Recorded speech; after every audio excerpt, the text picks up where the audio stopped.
Hi, ihr wollt wissen, wie ich aus diesem Balkon diesen hier gestaltet habe und wie ich eine Lounge gebaut habe und diesen Boden gestaltet habe? Dann bleibt dran, das zeige ich euch gleich.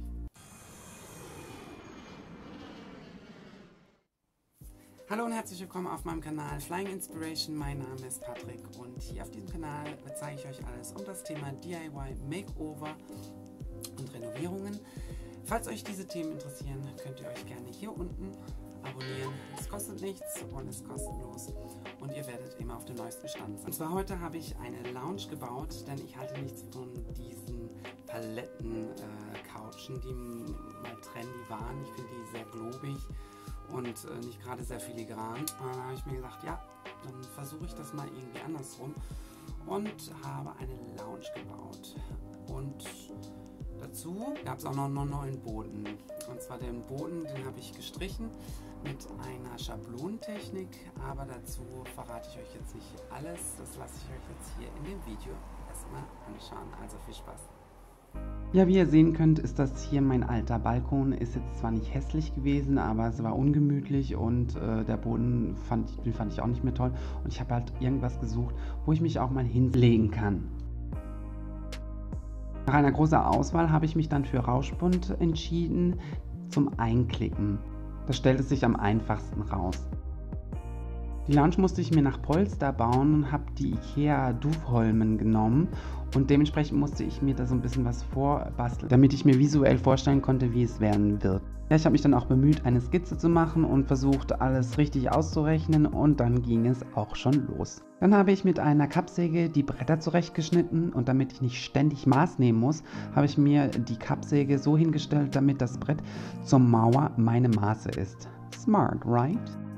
Rauschbunt hat die Klickfuge und damit man die am Anfang nicht mehr sieht, habe ich diese noch abgesägt. Nachdem alle Bretter zurechtgeschnitten waren, ging es jetzt nun an das Zusammenklicken. Das ist recht einfach mit diesen Brettern und auch eine Zeitersparnis. Ich habe es dann umgedreht, denn auf der Rückseite sieht man die Fugen ein bisschen stärker und habe sie dann mit 3 Zwischenlatten fixiert. Auch hier habe ich die Klickfuge weggesägt, denn ich wollte eine saubere Holzkante haben. Nachdem die Leisten fixiert waren, habe ich dann auch die Füße, die habe ich bei Amazon bestellt, noch drauf montiert und dann war das auch schon das Gestell. Damit es beim Draufsitzen nicht durchhängt, kam noch ein Holzfuß in die Mitte beider Loungen. Dann ging es an die Rückenlehne, da ging es etwas länger, denn ich musste gucken, wie viel Grad die Rückenlehne haben darf. Da habe ich nachgelesen, dass der perfekte Winkel bei 108 Grad wäre. Dazu habe ich mir 12 kleine Hölzer geschnitten, so hoch wie das Sitzpolster. Habe jede Hölzer dann auch noch schön weich geschliffen mit einem 120er bis 220er. Und ich habe noch 12 Hölzer so hoch wie die Rückenpolster mit einer Neigung von 108 Grad geschnitten. Nachdem ich dann alles hatte, habe ich dann alles geschliffen, auch meinen Tisch, denn der hat es bitter nötig gehabt und der wurde wieder super schön. Diesen habe ich dann wieder mit einem Universal Hartholzöl für außen farblos gestrichen. Als Test habe ich die Unterseite mit Bondex Außenschutzlasur Eiche gestrichen. Das wurde aber orange. Dann habe ich mich für meine französische Lieblings-Eichenlasur entschieden und habe hinterher auch noch das Hartholzöl, nachdem die Eichenlasurfarbe getrocknet war, noch mit draufgepackt, damit das Ganze auch wasserfest ist. Nachdem das Öl nach 45 Minuten eingesickert ist, muss man den Rest mit einem fusselfreien Tuch trocknen. Für die untere Seite der Lounge habe ich mich für eine Zierleiste entschieden, die ich mit normalem Holz hatte und dann dachte ich, ach komm, ich mache die jetzt noch schön schwarz, dann passt das auch zu den Füßen. Nägel hatte ich leider nicht in schwarz, aber die habe ich dann einfach nochmal schwarz gesprayt. Dann habe ich mir die Rückenlehnenfixierung vorgenommen. Und zwar habe ich mir auf Malerkrepp die Mitte von 2 Dübeln ausgerechnet und habe sie als Schablone genommen und mit einem Dübelsetzer kleine Löcher reingestochen. Löcher bohren, aber nur die Hälfte eines Dübels in der Tiefe. Dübelsetzer in die Löcher platzieren und das Gegenstück gegeneinander drücken. Bohren und dann verkleben, dazu habe ich aber Montagekleber genommen anstatt Holzkleber. Das gleiche Stück habe ich auch mit den Unterteilen gemacht, diese ich auf der Lounge platziert habe. Ich hatte das ausgerechnet, dass ein Polster jeweils 3 Lehnen hat. In den Loungeboden habe ich nur ein Loch gebohrt, da ich in das erste einen Dübel gesetzt habe und in das zweite habe ich eine Schraube gebohrt. Um die Lehnen zu fixieren, habe ich noch eine breitere Holzleiste draufgesetzt und mit den Lehnen verschraubt. Mein Akku hat von der Kamera sich leider verabschiedet und die Etappe zum Schwarzlackieren ist leider nicht drauf. Also oberste Leiste schwarz lackieren. Damit die Lehne mit dem 108 Grad Winkel stabiler ist, habe ich noch Metallwinkel gebogen und fixiert. Ja, und so sah die Holzlounge dann ohne Polster aus. Wie ihr das kennt, bevor man etwas streicht, muss man die Oberfläche erstmal gründlich reinigen und etwas anschleifen, damit die Farbe hell und nicht absplittert. Dazu habe ich die Fußbodenfarbe von Swingcolor genommen mit einem Flüssigkunststoff darin für Innen- und Außenböden. Die erste Schicht soll mit 20% Wasser verdünnt werden. Das dient einer Art Grundierung. Dazu habe ich meine Sprühpistole genommen, erste Nacht trocknen lassen und zweite Schicht unverdünnt verstreichen. Nehmt am besten eine Schaumrolle oder eine Kurzhaarrolle. Ich musste dreimal streichen, damit ich eine perfekte Deckkraft hatte. Bevor es zum Schablonieren kommt, muss man seine Malerfläche ausrechnen und mit Malerkrepp abkleben. Man schaut sich sein Muster gut an und sucht auf der Schablone, wie und wo sich das Muster wiederholt und markiert sich am besten mit Zahlen, wie die Reihenfolge ist. Ich hatte nur eine Schablone von 19 cm, habe erstmal alle 19 cm diagonal einen Strich gezogen, damit ich meine Schablone gerade aufsetzen kann. Malerkrepp auf Schablone kleben, damit man die Kachel von 19 cm sieht und auf Vor- und Rückseite mit 1 und 2 beschriften. Das Beschriften macht ihr auch auf das Malerkrepp am Boden. Horizontal habe ich mir die Schablone auf meine Linie gesetzt und jedes Mal einen kleinen Punkt markiert, damit ich weiß, wo das Muster beginnt und aufhört. Klingt alles kompliziert und ich glaube, jeder entwickelt da seine eigene Technik. Für die Farbe des Musters habe ich mich für ein leichtes Hellgrau entschieden, wie mein Balkongeländer, damit nicht zu viel Farben bestehen und es mit dem Rest harmoniert. Dazu noch Schaumstofftupfer, habe aber am Ende Schablonierpinsel genommen. Habe mit der Seite 1 der Schablone begonnen und alle Kästchen mit der Nummer 1 getupft. Was super wichtig ist beim Schablonieren und Tupfen, nicht viel Farbe benutzen, damit dies nicht unter die Schablone kommt, sonst verschmiert das ganze Muster. Seid froh, dass ihr das in 10 Sekunden seht. Oh. Für die erste Seite der Schablone und Kästchen Nummer 1 habe ich 2 Nachmittage gebraucht und für die zweite Seite und Kästchen Nummer 2 auch nochmal 2 Nachmittage. Also bringt euch Zeit mit, aber das Ergebnis ist aber die Mühe wert. Damit alles noch besser zur Geltung kommt, habe ich noch eine Bordüre so breit wie das Malerkrepp um das Ganze gestrichen. Das gibt dem ganzen Muster noch einen zusätzlichen Charme.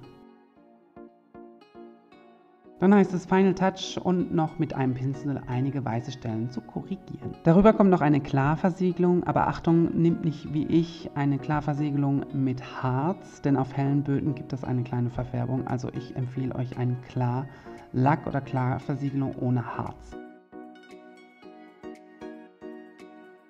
Ein kleines Upcycling-Programm von der Lampe, einfach in schwarz gesprayt und mein Lampenschirm in Opak und voilà.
Ja, ich hoffe, das Video hat euch gefallen. Ich würde mich freuen, wenn ihr mir einen Daumen geben würdet und vielleicht noch einen Kommentar lassen würdet. Das motiviert mich immer zum Weitermachen und das ist auch gut für den Algorithmus bei YouTube.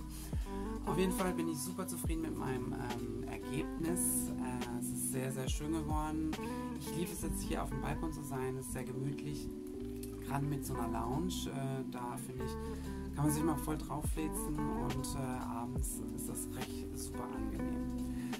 Was ich anders machen würde, jetzt Makeover, und zwar, ich habe für den Boden, das habe ich euch ja schon gesagt, spezielle Farbe genommen für den Balkon und für Garage und habe dahinter noch eine Versiegelung drauf gemacht. Das Problem bei der Versiegelung war so, dass es Harz ist, es war auf Harz basiert und das mit hellen Böden, das geht gar nicht, weil dieser Gelbton bleibt immer noch drin. Man macht zwar noch so einen Härter mit rein, aber das sieht dann alles weiß aus. Das dachte ich, ja gut, super. Das klart dann auf. Aber da habe ich hinterher gelesen, ganz in klein, ja bitte nicht auf helle Böden. Zu spät. Und dann habe ich halt gemerkt, dass es so einen kleinen gelblichen Ton an manchen Stellen hat. Gut, das ist jetzt nicht arg schlimm, aber ich würde euch empfehlen, wenn ihr das auch machen wollt, und zwar ein Klarlack auf Wasserbasis gibt es auch, kann man hier auch benutzen. Also von daher, das würde ich anders machen das nächste Mal. Sonst bin ich mega zufrieden, auch mit dem Boden, mit der Schablone. Die ganzen Details findet ihr nachher hinter in der Infobox, das verlinke ich euch nachher, wo ihr das findet. Ja, und wünsche viel Spaß beim Nachmachen und hoffe, man sieht sich bald wieder. Also, ich wünsche euch noch einen schönen Sommerurlaub. Wenn ihr weggehen könnt oder wie ich das gemacht habe. Ich habe es mir jetzt schön gemacht auf meinem Balkon für dieses Jahr, denn für 2020 ist nicht so schön mit Verreisen, also ist es auch schön manchmal zu Hause zu sein. Also ich wünsche euch viel Spaß beim Spaß machen. Ich wünsche euch viel Spaß beim Nachmachen und wir sehen uns bald wieder. Also bis dann. Ciao.